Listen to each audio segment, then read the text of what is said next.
हमारे city child line को 10 minute से एक कॉल आया। उस पर एक बच्ची बात कर रही थी जो बता रही थी उसकी दोस्त पिछले कुछ दिनों से दुखी है और उसके साथ में कहीं ना कहीं कुछ गलत हुआ है, ऐसे उसको लग रहा था। तो उसने अपनी फ्रेंड के लिए मदद मांगी। पहली दूसरी बार जब बच्चे से मिलने और उसकी मदद से बात करने की कोशिश की तब उन्होंने बात करने के लिए रिफ्यूज़ किया। आखिरी बार माँ और बच्चे ने पूरी सच्चाई बताई कि क्या हुआ है। उन्होंने बताया कि बच्चे के स्टेप फादर ये बच्चे के साथ में लैंगिक शोषण कर रहे थे। वो अलग अलग फ़ोटो के ज़रिए बच्चे को ब्लैकमेल कर रहे थे। तो ये पिछले कुछ दिनों से चलता आ रहा था। फिर टीम ने उनको विश्वास दिलाया कि हम लोकल पुलिस स्टेशन में केस दर्ज कर सकते हैं, उनको मोटिवेट किया। उसके बाद में लीगल प्रोसीजर स्टार्ट हुई। उस दरमियान बच्चे के एसएससी एग्जामिनेशन थे, जिस समय बच्ची डरी हुई थी, सहमी हुई थी, उसको पढ़ाई में मन नहीं लग रहा था। तब टीम ने ये उसको मोरल सपोर्ट भी दिया, उस समय काउंसलिंग वगैरह की, गाइड किया कि किस तरह से एग्ज़ाम देना है और बच्चे कहीं ना कहीं एग्ज़ाम टैकल कर पाए। तो हमने उनको ये विश्वास दिलाया कि जब तक पूरा इस केस का नतीजा नहीं आ जाता, जब तक आपको न्याय नहीं मिलता, तब तक चाइल्ड लाइन टीम आपके साथ रहेगी। ये केस हमारे 3 में से एक चाइल्ड लाइन को आई थी जो मुंबई सबब में काम करती है, जिसका दायरा वेस्टर्न जोन में अगर देखेंगे तो दादर से माहिम है, सेंट्रल जोन में दादर से मुलुंड तक का है और हार्बर का जो लाइन है पूरा उसमें वडाला से मानकुर तक का सीमित है। और एक चाइल्ड लाइन सेंटर हमारा नवी मुंबई खारघर में है, जिसका दायरा बेलापुर से वाशी और बेलापुर से ऐरोली इस तक का सीमित है। दादर स्टेशन पे भी हमारा काम चलता है चाइल्ड लाइन का वहाँ पर सेंटर है। वहाँ से जो दादर स्टेशन पर जो अलग ज़िलों से जो ट्रेन्स आती है उसमें जो बच्चे सफ़र करते हैं अकेले, जो कि अलग अलग कारणवश मुंबई में आते हैं।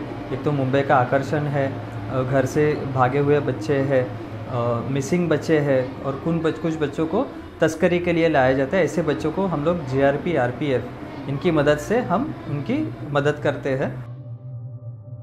अभी आपके सामने हमारे साथी ने एक केस पेश किया, वैसे ही हमारे 2018 से लेकर अभी तक हमने 4700 केसेस हैंडल किए हैं अलग अलग कैटेगरीज़ के। उसमें से ज़्यादातर शेल्टर के केसेस है, प्रोटेक्शन फ्रॉम अब्यूज़ जिसमें बाल लैंगिक शोषण के केसेस आते हैं, मिसिंग के केसेस है, रन अवे बच्चे भाग कर आ रहे हैं, ऐसे केसेस ज़्यादातर हम लोग ने हस्तक्षेप किए हैं। हमारा काम इमरजेंसी केसेस तक ही सीमित नहीं है, बल्कि बच्चों के अधिकार और उनके सुरक्षा को सुनिश्चित करना ये भी हमारा काम है।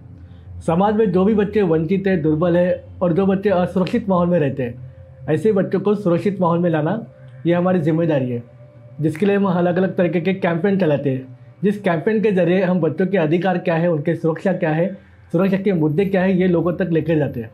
साथ ही साथ जो भी सरकारी यंत्रणा बच्चों के साथ जुड़ी है, चाहे वो जिला महिला बाल विकास विभाग हो, चाहे वो चाइल्ड वेलफेयर कमेटी हो जिसे हम बाल कल्याण समिति कहते हैं, चाहे वो पुलिस हो या डीसीपी हो, डिस्ट्रिक्ट चाइल्ड प्रोटेक्शन यूनिट, इन यंत्रणों के साथ साझेदारी करके, गठबंधन करके हम बच्चों की सुरक्षा के मुद्दों को लेकर वकालत भी करते हैं, ताकि हर बच्चा सुरक्षित रहे और हर बच्चे के लिए एक सुरक्षित वातावरण का निर्माण हम कर सकें। युवा नाम की जो संस्था है सभी को परिचित है। वो जहाँ भी बच्चे मिलते हैं तो युवा चाइल्ड लाइन की तरफ से उनको अलग अलग हमारी जो संस्थाएं हैं वो संस्थाओं में एडमिशन भी दिलाया जाता है। इसके अलावा उनको बाल संगोपन योजना है या सीडब्ल्यूसी के सामने उनको प्रोड्यूस करना है या पुलिस के पास जाके कुछ काम करना है। इवन ऐसे बच्चे जो चिल्ड्रन इन कॉन्फ्लिक्ट होते हैं, ऐसे बच्चे उनको मिले हैं और ऐसे कुछ प्रॉब्लम में आए हैं, तो उनके लिए भी उन्होंने अपने काउंसलर के साथ जाके बात किया है, उनके रिपोर्ट्स हमें दिए हैं।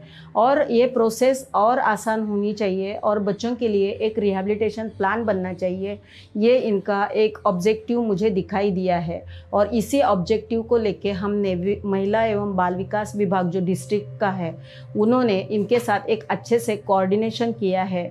इसलिए युवा संस्था जो है वो एक अलग संस्था नहीं है, वो हमारी ही संस्था है, ऐसे हमारा ही एक भाग है, ऐसे हम समझते हैं। और इनके काम के लिए मैं बहुत बहुत बधाई देती हूँ। जिस तरह से सरकारी यंत्रणों के साथ जुड़कर युवा संस्था बच्चों की सुरक्षा, उनके पुनर्वसन के लिए काम कर रही है, हमारे आपसे यही अपील है कि आप भी अलग अलग माध्यम से जुड़े और बच्चों के हित के लिए अपना योगदान दें।